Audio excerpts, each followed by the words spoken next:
የሐዋሳ ዩኒቨርሲቲ አማራንተስ የሚል መጠሪያ ያለውን አዲስ የምግብ ሰብልን በማብዛት ለአርሶ አደሮች ለማሰራጨት እየሰራ ይገኛል። በዘርፉ የሚገኙ ተመራማሪዎች በዋናው ግቢ ዩኒቨርሲቲው ያካሄደ በሚገኘው የሰርቶ ማሳያ ማሳን ተዘዋውሮ ተመልክተዋል።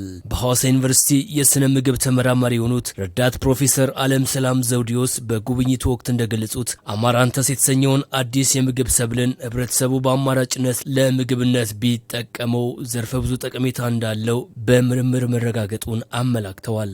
ምርምራችን በዚህ ላይ አማራንት በመንለው ሰብል ላይ በውስጡ ያለው ኒውትሪየንት ምን ይመስላል፣ ለህፃናት እና ለነፍሰ ጡሮች ብንጠቀመው ምን አይነት ጥቅም ይሰጣል የሚለውን ምርምር ሰርተናል ከዚህ በፊት። በዛ በሰራነው መሰረት ለህፃናት ተስማሚ እንዲሁም ደግሞ ለነፍሰ ጡሮችም ጠቃሚ እንደሆነ አይተናል። በውስጡ ያለው ኒውትሪየንት ማለት ነው፣ ንጥረ ነገሩ በውስጡ ያለው ንጥረ ነገር ከሌሎች ጋር ኮምፔር ስናደርገው የተሻለ። አሁን ለምሳሌ በአካባቢያችን ላይ በጣም የምንጠቀመው በቆሎን ነው። ይሄ በቆሎንና አማራንትን አወዳድረን ሰርተናል።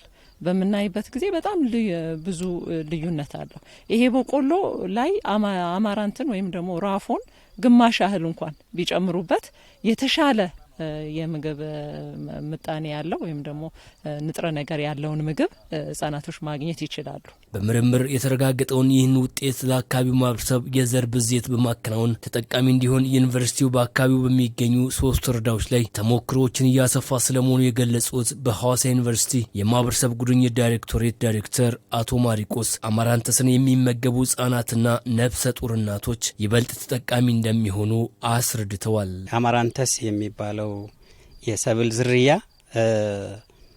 እስከዛሬ በሀገራችን እንደ አረም የሚታይ በተለይ በአብዛኛው በሴት ተመራማሪዎቻችን ብዙ ምርምር ተደርጎ በሰዎች ጤና ላይ የሚያመጣው በተለይ ህጻናት ላይ እድገት በውስጡ ብዙ የሰውነት ገንቢ የሆኑ ምግቦችን እና ሚነራሎችን የያዘ በመሆኑ እንደዚሁ ምርቱም ከፍተኛ በመሆኑ አዲስ ምግብ ነው ለሀገራችን ብለን መውሰድ እንችላለን። በሌላ ዓለም የተለመደ ቢሆንም በእኛ ሀገር አውድ አዲስ ምግብ ነው። ይሄም የምግብ ዋስትናን ለማረጋገጥ እንደዚሁም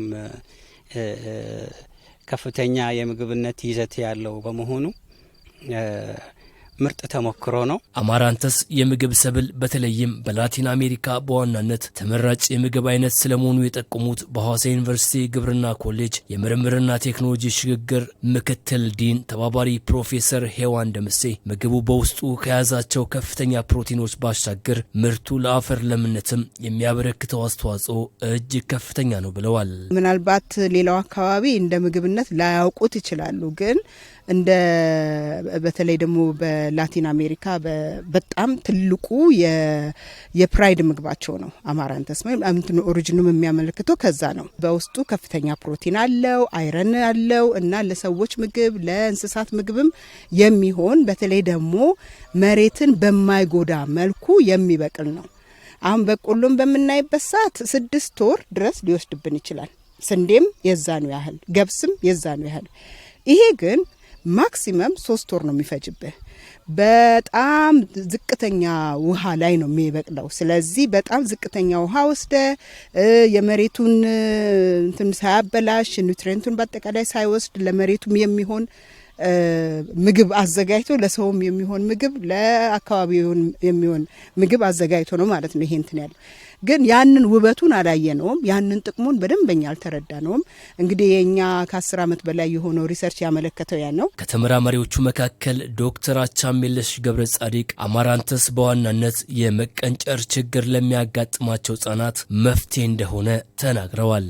ለነፍሰ ጡር እናት፣ ለወሊድ ለምታጠባ እናት፣ ለህፃናቶቹ እስከ 5 ዓመት ድረስ ላሉት በተለይ ማለት ነው። ለሌላው ማህበረሰብ አይሆንም ማለት አይደለም፣ ግን በብዛት የምግብ እጥረት እንደምናይባቸው አካባቢዎች ትልቅ መፍትሄ ነው። አንደኛ ትልቅ ከፍተኛ የሆነ የአይረን መጠን ነው ያለው። ስለዚህ ይሄ የአይረን መጠን ለእናቶችም ለህፃናቶቹም ለእድገትም አስፈላጊ የሆነ ንጥረ ነገር በመሆኑ እሱ በጣም ትልቅ ነው። ሁለተኛ ፕሮቲኑ ትልቅ ነው፣ ከፍተኛ የሆነ ፕሮቲን መጠን አለው። ያም ደግሞ ለልጆች እድገት አሁን ያለው ይሄ መቀንጨርን በመቀነስ ደረጃ ያለው አስተዋጽኦ ቀላል አይደለም።